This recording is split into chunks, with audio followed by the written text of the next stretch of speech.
2025 సంవత్సరంలో కూటమి ప్రభుత్వం చేసిన సువర్ణ పరిపాలనను గుర్తు చేసుకుంటూ అన్నం పెట్టిన చేతిని మర్చిపోవద్దని మాజీ మంత్రి టీడీపీ ఎమ్మెల్సీ ఆలపాటి రాజేంద్ర ప్రసాద్ స్థానిక సుల్తానాబాద్ సభలో ప్రజలకు విజ్ఞప్తి చేశారు. తెనాలి పట్టణ సుల్తానాబాద్ లో పెన్షన్ల పంపిణీ మాజీ మంత్రి ఎమ్మెల్సీ ఆలపాటి రాజేంద్ర ప్రసాద్ బుధవారం ప్రారంభించారు. వృద్ధులు, దివ్యాంగులకు పెన్షన్లను తానే స్వయంగా అందజేశారు.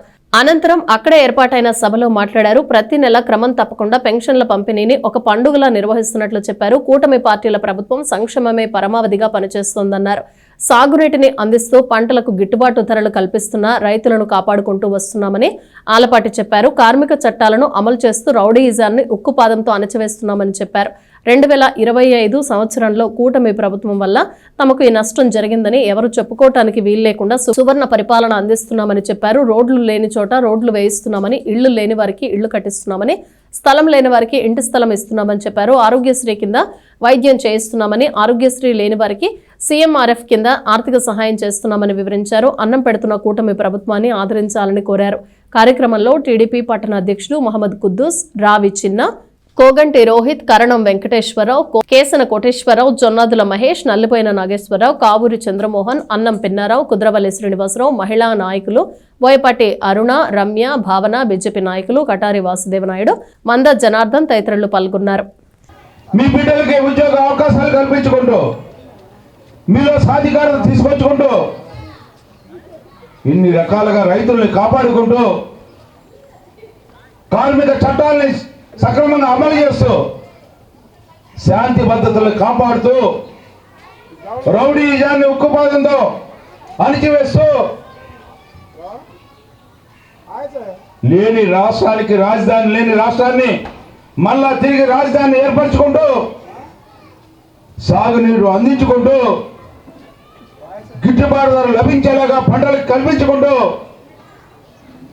ఆ రకంగా ఈ రోజున ప్రతి ఒక్కరికి కూడా ఈ యొక్క సంవత్సరం 2025 సంవత్సరంలో ప్రభుత్వం వల్ల లేకపోతే ఈ కూటమి నాయకత్వం వల్ల మాకు ఈ నష్టం జరిగింది అని చెప్పి చెప్పుకోవడానికి అవకాశం లేకుండా పాలన చేసినటువంటి ఒక సువర్ణ కాలం అని చెప్పి నేను చెప్తా ఉన్నా, ఒక బంగారు కాలం అని చెప్పి మీకు మనం చేస్తా ఉన్నా.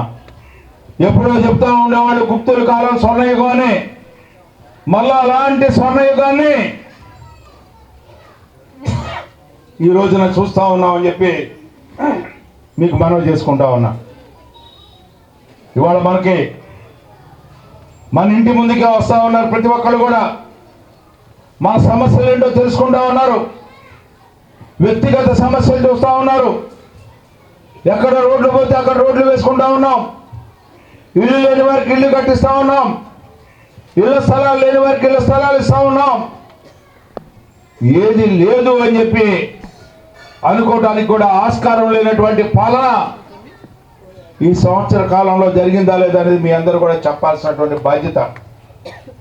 అందుకే ఈ సందర్భంలో మీ అందరికీ గుర్తు చేస్తా ఉన్నాం. ఈ యొక్క ఆఖరి రోజు ఈ సంవత్సర కాలంలో మనం గుర్తు చేసుకుంటూ ఏ రకమైనటువంటి పాలన మీకు అందించాం. ఈ పాలన వల్ల మీలో ఎలాంటి మార్పులు జరుగుతూ ఉన్నాయి.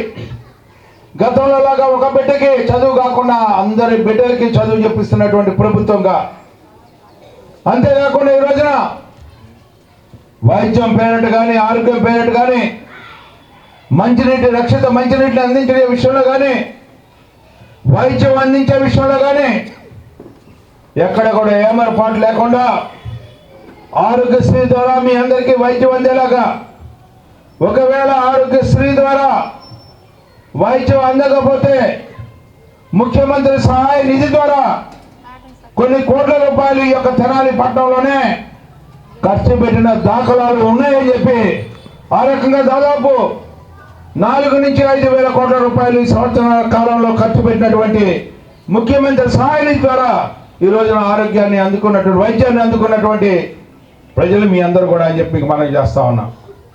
అందుకే ఈ రోజున ప్రత్యేకంగా గుర్తు చేయడానికి ఇవన్నీ కూడా అన్నం పెట్టిన చేతిని మర్చిపోవద్దని చెప్పి